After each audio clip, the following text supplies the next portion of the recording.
From this to this. Opo, nagmukhang tiles po yung nilagay namin dito na epoxy. At dahil nga po, napadalan po si ate ng self-leveling epoxy ng guti, mga tropa. Dahil yung ate ko nga po pala ay nag-a-affiliate. Kaya susubukan natin to, no? Kaya wag yun nang intindihin yung mga pinagsasasabi ko dyan, mga tropa. Ang una nga po namin ginawa dito, tinipan nga po namin dahil ang una nga po dapat namin gagawin ay hindi namin isasama yung lababo. Syempre, no, dapat malinis din yan. Massage ko na nga dyan yung siyasali natin at nagsasalitan nga kami dito ni ate sa pagsasali, no? Dahil sa kanya nga po pinadala yan sa TikTok.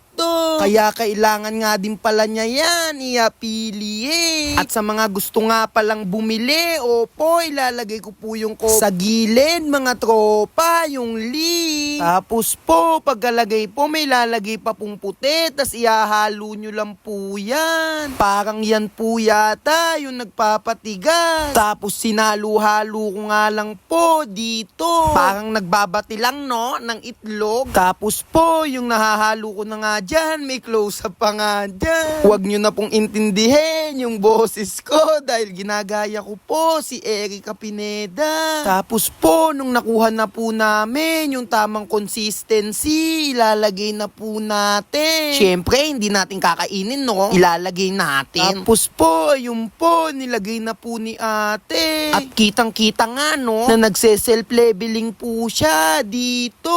At ikinakalat nga lang dito ni ate, pero kusa pa din siya, nagse-self-leveling. Kaya nga self-leveling, no? Tapos po, pamaya-maya po, ako na nga po yung naglagay dito para ma-experience din natin, no? At tamang buhos nga lang po ako dito at nakikita nyo nga po, nagse-self-leveling nga pala yan. Kaya nga pala sa may gusto niya, nasa yellow basket lang sa gilid. At humahaba na nga po dyan, hindi na nga po namin pinakita yung buong proseso. Baka kasi mainip kayo, no, at hindi nyo napanoodin. At pamaya-maya nga, gumaganda na nga dito, mga tropa, kahit papano. Talagang pack nga pala to, mga kaibigan. Dahil nga, natatapunan na nga yung sink dito, mga tropa, kaya lalagyan na din namin. Kaya ayun po, no, nilagyan na po dito ni ate. At ayun nga, mga tropa, maganda nga din pala pag tumigas ang kalalabasan siguro niya. Kaya ayun, nabaliwala lang din yung paglalagay namin ng tape kanina. Tinga din pala yung gilid